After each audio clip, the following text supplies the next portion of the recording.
What is a provisional patent, and should your startup file one? I get this question a lot, so let me walk you through it.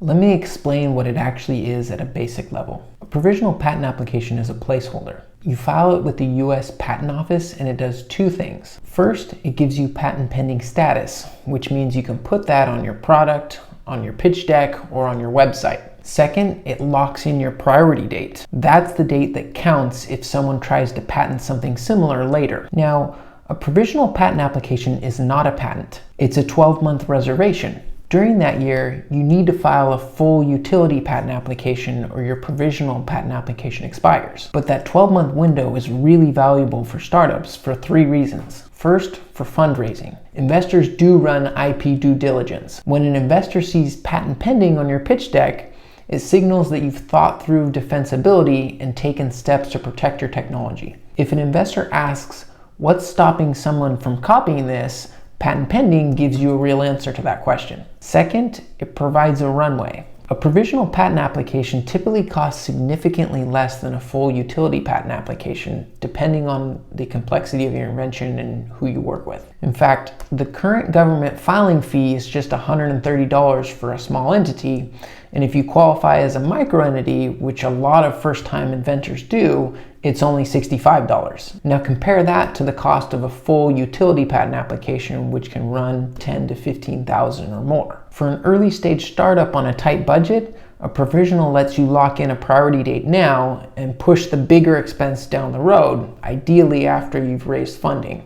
You're essentially buying yourself a 12-month runway to get some traction before the bigger patent expense comes along. And third, it helps with competitive positioning. The day you file a provisional patent application, you establish your priority date. In patent law, that date means a lot. If a competitor files something similar 6 months later, your early priority date puts you in a much stronger position. By the way, if you're wondering whether you're actually ready to file a provisional patent application, I've put together a free provisional patent readiness checklist that walks you through everything you need to have in place before you file. There's a link to it in the description. And if you want to see exactly how to file a provisional patent application yourself, step by step, I've got a full video tutorial for you that you can check out. One thing I do want to flag, because I see it come up regularly in my practice, a founder files a provisional patent application, gets patent pending status, and then gets busy with everything else in life, and then 12 months go by, and they aren't ready to file the full utility patent application.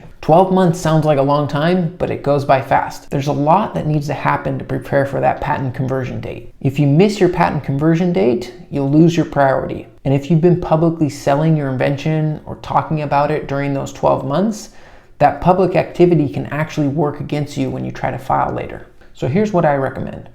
The day you file your provisional patent application, set a calendar reminder for about 9 months out to make sure you have enough time to prepare your full utility patent application, and then get to work right away on proving your invention in the market. You want as much time as you can get to make sure that you're prepared to commit to the full patent process after that 12-month period. The full patent process can be very long and very expensive. Another thing I'll point out is that in the US, you have a 12-month grace period after you make a public disclosure or offer for sale of your invention. You must file your patent application before that 12-month grace period ends, or your own disclosure will be used against you to invalidate a later filed patent application. I've actually had this situation happen, where a client was selling a consumer product successfully. Sales were growing and the focus of the business was on expanding the operations and the marketing and all the other logistics that go into distributing a product successfully. By the time patents were on the radar, it had already been over a year since they started selling the product.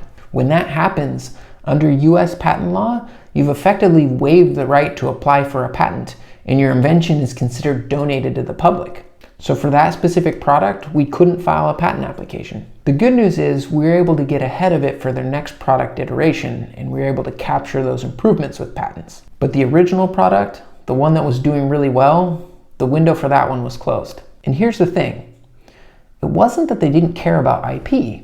They were just busy building a business, which is exactly why I tell founders to get that provisional patent application filed early, even if everything else feels more urgent. So to sum it up, a provisional patent application is a really practical tool for startups. It buys you time, it strengthens your funding position, and it locks in your priority date at a fraction of the cost of a full utility patent. If you're thinking about filing a provisional patent application and want to talk through your specific situation, feel free to reach out. I'm happy to help you figure out what the right next step is. And if you're looking to file a provisional patent application yourself, I've created a step-by-step video tutorial that walks you through the entire process. So you feel free to check out that video as well. And I'll see you on the next one.